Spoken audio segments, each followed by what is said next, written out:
All right, so this is the main screencast for this week. And because of the size of the PowerPoint, this screencast will be broken into two sections. So let's explore types of studies now. Purpose of this week is to analyze the types of studies utilized in epidemiologic research. Here's a breakdown of things going on this week. You're going to have a homework assignment. Don't forget this discussion topic that you need to complete for kind of your follow-up to classmates. There's the screencasts and then 3 articles to review that will be used for your homework assignment. So this is the discussion response. You will review the prevalence and incidence examples described by your classmates.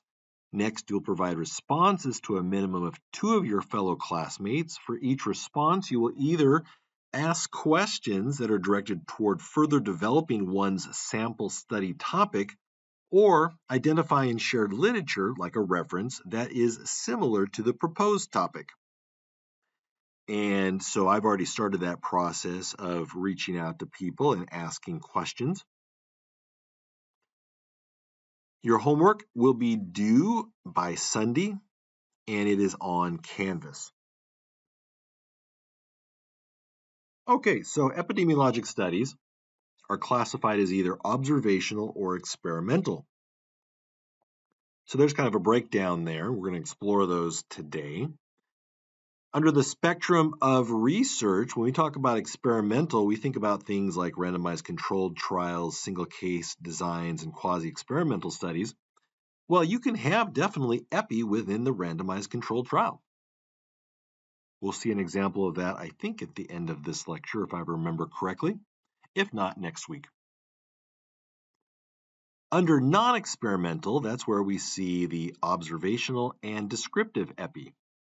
And so this particular breakdown shows it like this. I think if we go back to here, everything is just clumped under observational. You see the descriptive studies there. Here they were just teased out a little bit to show under observational the cohort types of studies, and under descriptive some specific cases or some specific examples. So here is how the book, the World Health Organization epidemiologic book, breaks things down. Let's check things out. Now, observational studies allow nature to take its course. So when I've done studies to collect preseason data on athletes, even if I thought they were at risk for injury, it's not my position to say. That's the role of the coach or the strength coach. So I don't do any intervening.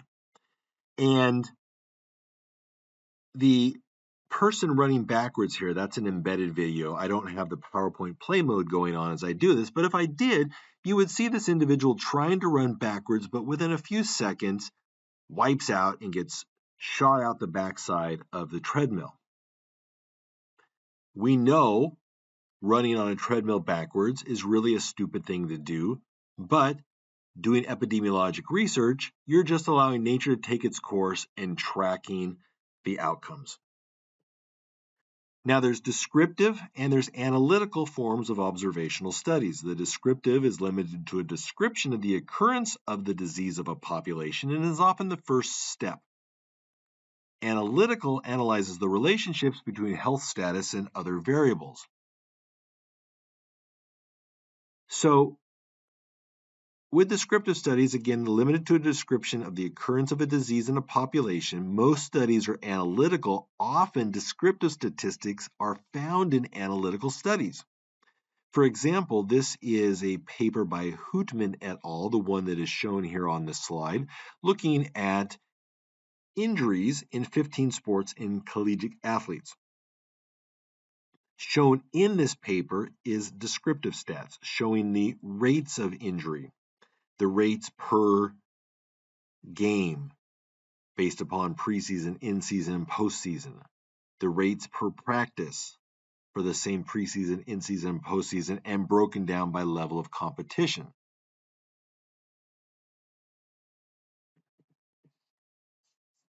Here is a case report, a nice example of descriptive epidemiology. And what's interesting about this case report, or case series, because I think they reported on 4 individuals, this paper was one of the first ones to describe a group of patients with a rare form of pneumonia. It was one of the first papers that explored the disease, later known as AIDS. So going back to 1981. So I don't know the ages of everybody here in class, but, think back to 1981. If you were alive, how did communication occur within the medical system? There weren't cell phones. There were computers, but there weren't home computers. And so a way to get information out, because there was no social media, there was 3 main TV stations, or 3 main national TV stations, information was spread through the research literature. And so this was a way that doctors could report the findings and do so illustrating that it was affecting a particular population.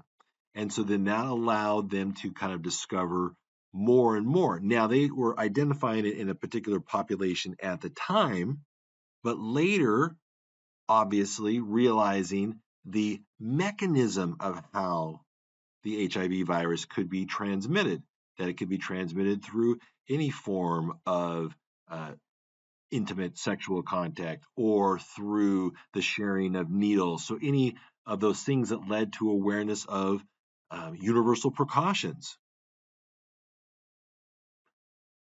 So a very powerful study, very powerful paper along those lines. Descriptive studies are the first step in epidemiologic investigations. Pure descriptive studies make no attempt to analyze the links between exposure and effect. So these studies will report things like mortality rates, injury rates, maternal death rates, things like that, and they may examine patterns by age, sex, ethnicity, some of those demographic factors. Here's a descriptive study example from your textbook looking at maternal mortality in Sweden since the mid-18th century. So here from this figure, we see that there is a downward trend in maternal death rates over time. It's not telling us why this is occurring. You're just seeing that it's occurring. You can start to speculate potential causes, which could lead to future research. So why did there start to be a sharp decline around the early 1800s? On the flip side, why did things start to go up around 1850, 1860, peaking around 1875 again before dropping down? So that's kind of interesting. So now you start to look and say, okay, what was occurring at that point in time? Was there war? Was there famine? Was there X, Y, or Z? Here's another descriptive study example, and this one is looking at age-standardized death rates and looking at heart disease associated with death rates in men 30 years of age or more. And what we see is a lot of Western countries having similar levels there in the 1950s through the 1970s, but then starting to see a drop occur over time, dropping down over time to become similar to those in Brazil. So now, why is that? What changed? You might start to speculate and go, okay, well, did people start reducing cigarette smoking in the mid to late 70s? Was there a better awareness to the dangers of cigarette smoking?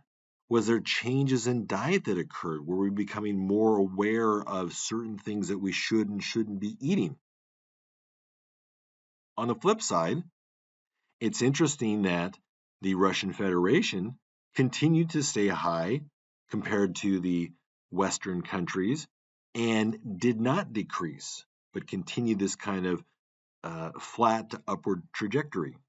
So does that have to do with, think about what the Russian Federation was going through at that time with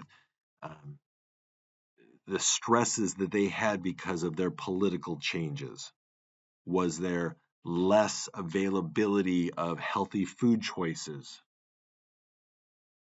Was there more stress? Was there more drinking, more smoking? Next up, ecological studies, also known as correlational studies. These are useful for generating hypotheses. The units of analysis are groups of people rather than individuals. So an example given in the textbook is the relationship found between average sales of an anti-asthma drug and the occurrence of an unusually high number of asthma-related deaths.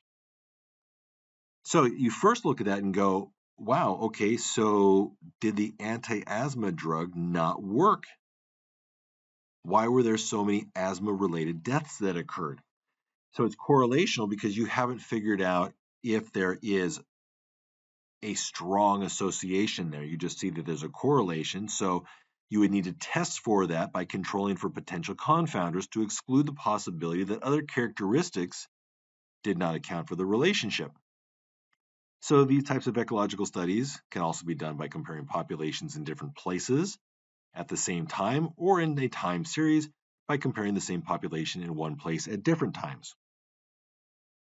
Here's another ecological study example. This is a daily time series looking at deaths in France during the 2003 heat wave. There was a correlation between increasing temperatures and deaths. So we can see that here as the temperatures increased. Maximum temperatures up high here, we started to see this increase in deaths. As the temperature started to decrease, we also saw a relative decreasing occur. Now, these are simple studies to conduct, but they're difficult to interpret, so impossible to examine directly the potential explanations for the finding or findings. Often these studies rely on data collected for other purposes. Unit of analysis is of the group, so a link between exposure and effect at the individual level cannot be made. There is a fallacy or a bias that results if inappropriate conclusions are drawn on the basis of the data. Bias occurs because the association between variables at the group level does not necessarily represent the association that exists at the individual level. We'll see an example of that in just a bit, but if we kind of scan back here so far, case reports, maybe there's case reports or case series that I think about the disciplines represented in the Rocky Mountain PhD program. Probably the vast majority of us, of these kind of descriptive ones, probably the case report or case series. Think about the athletic trainers that 10, 15 years ago were talking about MRSA and wrestlers. So that would be kind of an initial case report showing potential risk there or potential findings in a unique population. When it comes to some of these other ones, maybe not. Maybe we might not have the opportunity to do these. Now, there is an example of a few years ago, a nursing student had an interesting idea, and I think this could fall under the descriptive study. It was looking at the rate of return to the hospital after discharge for pediatric patients based upon the zip code the individual was being discharged back to. Interesting. So what is being implied there? That maybe there are socioeconomic factors, and by awareness of where somebody's going back to, being aware that there could be a higher readmission rate, what do you want to do? You want to keep people out of the hospital, so do you need to change your discharge priorities or the things you do at discharge to reduce the risk of that occurring, because obviously there's going to be costs associated with somebody coming back into the hospital. So that would have been first just basically a descriptive one, just to look at rates. When it comes to things like these asthma drug ecological types of studies or time series types of things, those might be a little bit more challenging for us to do. but I think it's good just to be aware that these types of things are out there. Now, here's an example of a ecological bias. And again, what we're trying to take a look at here is making sure we don't draw the wrong conclusions. So what's shown here is maternal and neonatal mortality rates per 10,000 live births, and then trying to draw a relationship between the percentage of births without skilled attendants. So if you were just looking at populations from Southeast Asia and Africa, you might say, oh, you know what? Obviously, if I'm comparing that to the Americas or Europe, that shows that you're going to have a higher maternal mortality or neonatal mortality rate because there's a higher percentage of births without a skilled attendant. But what's going on with this one right here when we're looking at the Southeast Asia without India? It's got a lower overall death rate or mortality rate, but it still has a very high percentages of births without skilled attendants. So there's potentially another reason or reasons going on. And that's what the epidemiologists would want to find out. Cross-sectional studies, we discussed these last week, a measure of prevalence of disease or injury or outcome of interest, typically done at one point in time, but you can have serial cross-sectional studies. Big question is, does the exposure precede or follow the effect?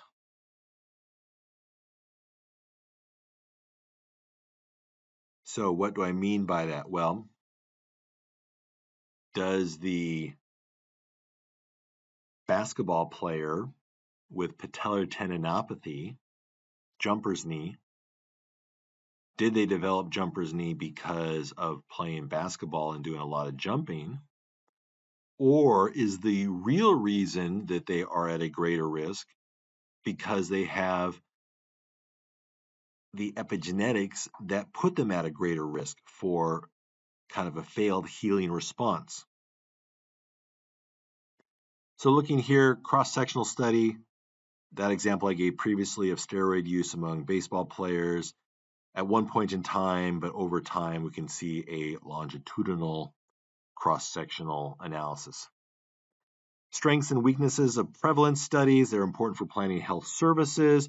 They provide valuable information about what to expect in different clinical situations. They are inexpensive and less time-consuming, but they are only weak evidence for cause and effect. Now, let's get into case control studies. So this is new. I haven't talked about this. We'll talk about it here, and we'll talk about it next week too. Case control studies provide a relatively cheap way to investigate causes of disease or injury, especially for rare disease. So if you recall a cohort study or an incidence study, you may not be able to capture enough of the rare condition, or you may have to wait forever for occurrence. So that would be exhausting, trying to do a prospective cohort study, having a large enough population to identify some people. So it might be easier, and again, if you did a cross-sectional study, you may not be able to capture them, but it might be easier if you were able to go to the source of where to find that population. So oftentimes what people will do is with like a rare disease, and it doesn't have to be a rare disease. You can do case control studies with other situations too, but think about a particular rare cancer. Maybe that cancer is treated by a specialist at one hospital. So now you go to that hospital, and what you do is retrospectively look at potential risk factors in that group, and you then compare what the percentage is of a control group having those particular risk factors. So these studies include people with the disease of interest and a control population that do not have it. This type of study encompasses the occurrence of the possible causes in cases and controls. So going back in time to see what type of risk factors they have in each group and what the percentages are. For example, in the cancer group, was that group exposed to at a greater rate or greater proportion to agricultural chemicals compared to the control group that maybe didn't have that exposure. So researchers collect data on disease occurrence at one point in time and exposures at a previous point in time. Now, the selection of cases and controls is important. Like I said, the cases are based upon disease presence and not exposure. So going to the oncologist who works with patients that have that cancer diagnosis. And then the controls are a similar population of individuals, similar age range, similar racial, ethnic background, but they don't have the disease. Now, it's the most difficult part of this process is getting those controls that sample, that have a similar sample to them, and then maybe they don't have that exposure, similar exposure as the other group. Okay, let's pause here. I'm going to start up the part 2 with, well, actually, no, let me talk about case controls here. We'll keep going. My apologies, I read that wrong. I thought that was something else. This is the case control design. So here is the population. We're talking about the world here. And then now you find your cases. So we're starting at here. Okay, I've got my cases with the disease. I find controls, people that have a similar demographic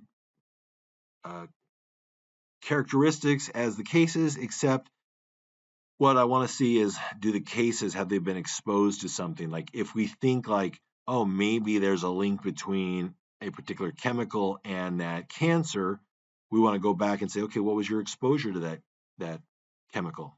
And in the controls, hey, what was your exposure to that chemical? So you go back in time retrospectively to look and see what those percentages are. So here's a case control example. Researchers in Papua New Guinea compared the history of meat consumption in people who had enteritis necroticans with people who did not have the disease.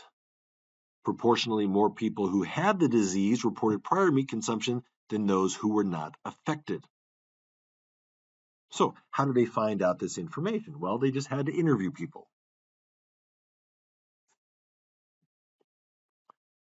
Another example here.